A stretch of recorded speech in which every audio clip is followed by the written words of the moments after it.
So ngayon mga paring paano kung kahit sa loob ng palengke may mga nagpaparamdam o nagpapakita ng mga kaluluwa, elemento? Ito daw ay sa marketplace sa Mandaluyong City, okay? Nasaan?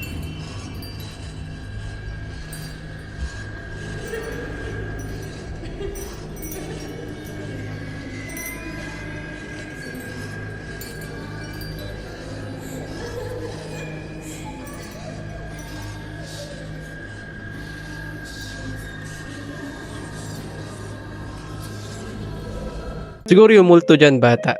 Oo, yung bata siguro gustong maglaro kaya yan napagtripan.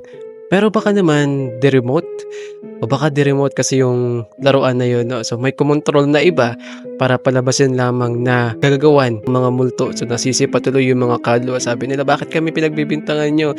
Eh, di-remote na ngayong karamihan sa mga ganyang laruan," 'di ba? Pero possibly kaya nagawa din ito ng multo. Kasi 'di ba minsan, halimbawa 'pag namatay yung isang bata, siyempre kapag hindi matahimik yung kaluluwa niya, eh, pupunta kung saan-saan yan, ikaw na kaluluwa. So siyempre 'pag may nakita yan na laruan, bata lang naman siya, no, kahit kaluluwa, eh, may karapatan pa rin naman maglaro, 'di ba? Na kahit gano'n na naman, no, kahit patay na tayo, eh, wala, okey lang yan, laro pa rin tayo ng laro. Pero para sa akin, parang de-remote yata yan, 'no, de-remote yata yan. Kung totoo nga talaga 'to na hindi siya de-remote control tapos may ibang nagpagalaw dito na kaluluwa o multo, mga demonyo, elemento. Grabe, nakakatakot magpunta sa lugar na yan kung sakaling totoo man yan. Kung talagang walang ibang nagpagalaw dyan kung hindi ang kaluluwa o multo, hindi ako pupunta ng gabi dyan. Pero maganda pumunta ng gabi dyan, no, mag-ghost hunting.